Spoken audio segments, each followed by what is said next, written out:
sambil ningalikeun buka polisi itu teh duka PJR di jalan raya keur tugas meureun ngeureun-ngeureunkeun mobil anu muatan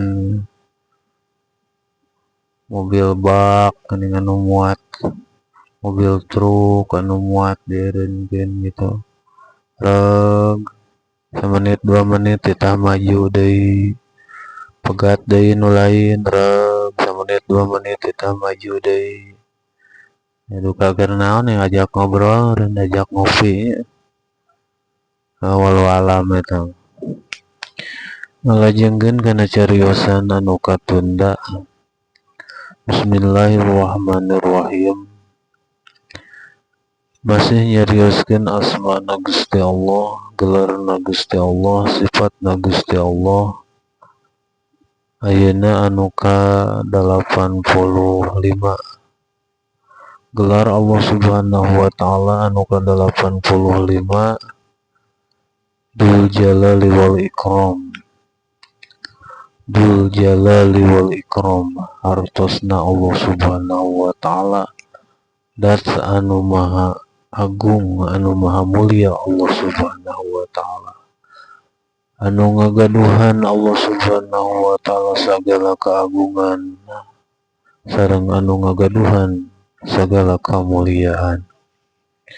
Allah dat anu maha agung, Allah dat anu maha mulia, maha besar Allah Subhanahu wa taala sagalana, maha sagalana Allah Subhanahu wa taala, Rahman Rahimna, Al-Malikna, Al-Qudusna, As-Salamna, Al-Mu'min, Al-Muhaimin, yang saterasna Al-Wahabna, Ar-Razzaqna, anu ngarizkianana, Al-Adluna, anu ma'adilna, jeung sajaba sifat-sifat Allah, Asmaul Husna, eta sadayana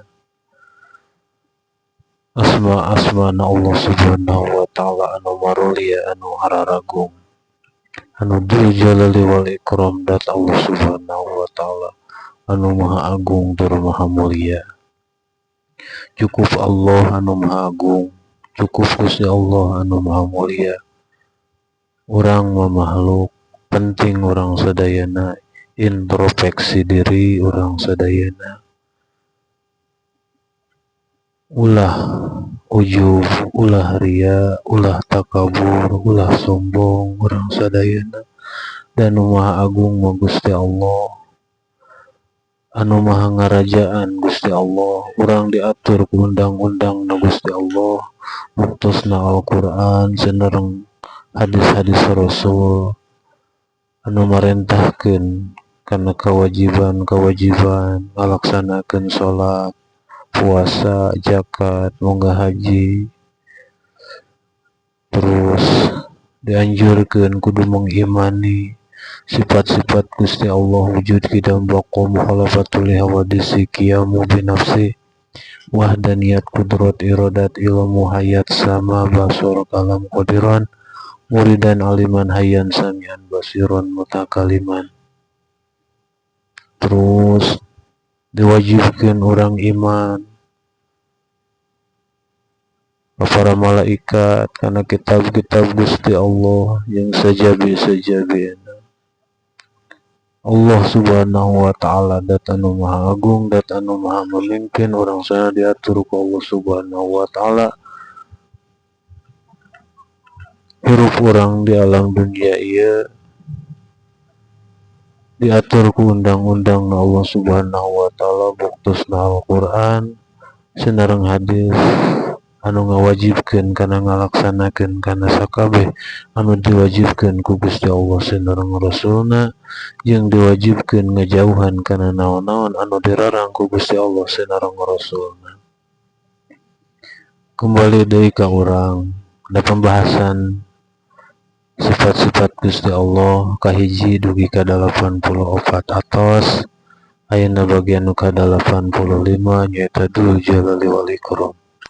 Dat Allah Subhanahu wa taala dat anu maha agung, pemilik keagungan Allah Subhanahu wa taala, pemilik kebesaran Allah Subhanahu wa taala, dat anu maha mulia Allah Subhanahu wa taala. orang sebagai makhluk anu lemah sagala rupa anu paparin ti Gusti Allah, hirupna orang dihirupkeun ku Gusti Allah, anggota badan anu Gusti Allah, gerak-gerikna orang digerakkeun ku Gusti Allah, jalanna orang dijalankeun ku Gusti Allah, renghapna orang dipaparinan renghap ku Gusti Allah, oksigenna dipaparin ku Gusti Allah mangrupakeun angin yang sajabi-sajabina urang mah teu daya teu upaya, la haula wala quwata illa billah. Penting kangge urang sadayana leungitkeun tina perkara-perkara ujub ria takabur sombong umagung jeung sajaba-sajabana tina perkara-perkara anu teu pantes disandang ku makhluk. Keagungan mah hanya kagungan Gusti Allah. Orang teu pantas sombong, RT sombong teu pantas, lurah sombong teu pantasnya. Sadayana ge keagungan mah kagungan Gusti Allah. Makhluk mahararina presiden sombong teu pantas, polisi, tentara, jenderal sadayana eta gelar paparin ti Gusti Allah anu Maha maparin.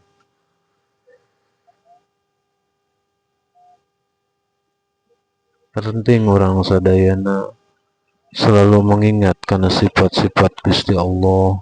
Supados naon orang rendah hati tawadhu ka Gusti Allah, gadieuna orang sadayana supados tiasa tawadhu ka bangsa sesama gitu. Ulah aya ujub ria takabur yang sajaba-sajabana.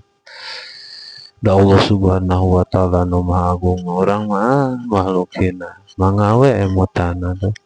Naon coba nu rek disombongkeun? Anu leuwih lucu ustad sombong, belegung ya.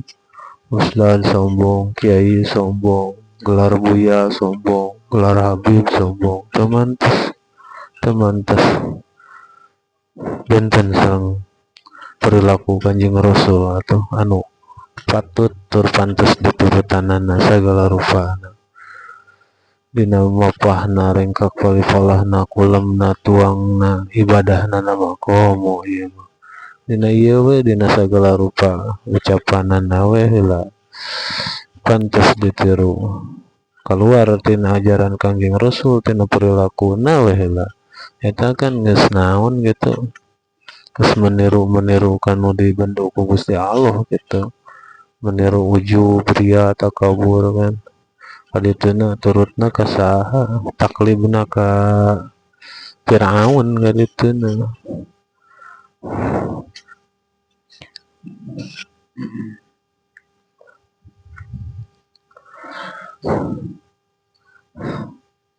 Janten sifat Allah Subhanahu wa taala anu ka-85 teh Dzul Jalali wal Ikram, penting kangge urang sadayana cukup Allah lah anu Maha Agung, anu Maha Besar, anu Maha Gagah, anu Maha Sagalana, anu Maha Mulia Allah. Urang mah makhluk, wajib urang turut tumut kana naon-naon anu dianjurkeun ku Gusti Allah sareng Rasulna, wajib ngalaksanakeun sakabeh parentahanana, ngajauhan kana sakabeh laranganana.